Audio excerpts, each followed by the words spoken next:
আজ আমি মহাশিবরাত্রির দিনের কিছু ভিডিও ক্লিপ তোমাদের সাথে শেয়ার করব, সাথে তোমাদের সাথে একটা স্টোরিও শেয়ার করব যেটা আমার নিজের। 2025 সালে ঠিক এই দিনটিতে আমি ছিলাম মুম্বাই আমার ট্রিটমেন্টের জন্য। আর সেই দিনটিতে আমার এই এতটাই কন্ডিশন খারাপ ছিল যে আমি নিজের পায়ে হাঁটতেটুকু পারছিলাম না।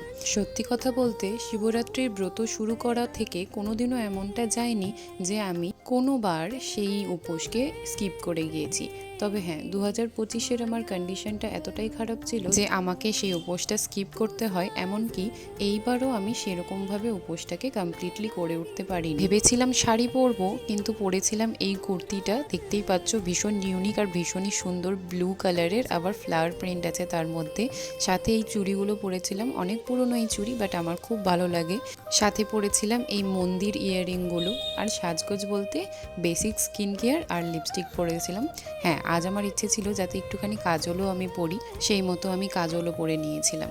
আজকের দিনটিতে আমি যে আবার ভিডিও করতে পারছি এবং ভিডিও বানানোটা কন্টিনিউ করতে পারছি, এটা হয়তো ওপরওয়ালারই কৃপা। লাস্ট ইয়ার আমি ভিডিও বানানোর কন্ডিশনে একদমই ছিলাম না। তবে হ্যাঁ, কিছু ছবি মা আমাকে তুলে দিয়েছিল, মনে পড়ে যায়। মা একটি মাত্র শাড়ি নিয়ে গিয়েছিল আর আমি ওইটাই পরেছিলাম সেই দিনটিতে, কারণ এমন কোনোবার যাইনি যে আমি শিবরাত্রি করি। লাস্ট ইয়ার শিবরাত্রির দিন আমার প্রচণ্ড পায়েস খেতে ইচ্ছে করছিল, জানি না কেন।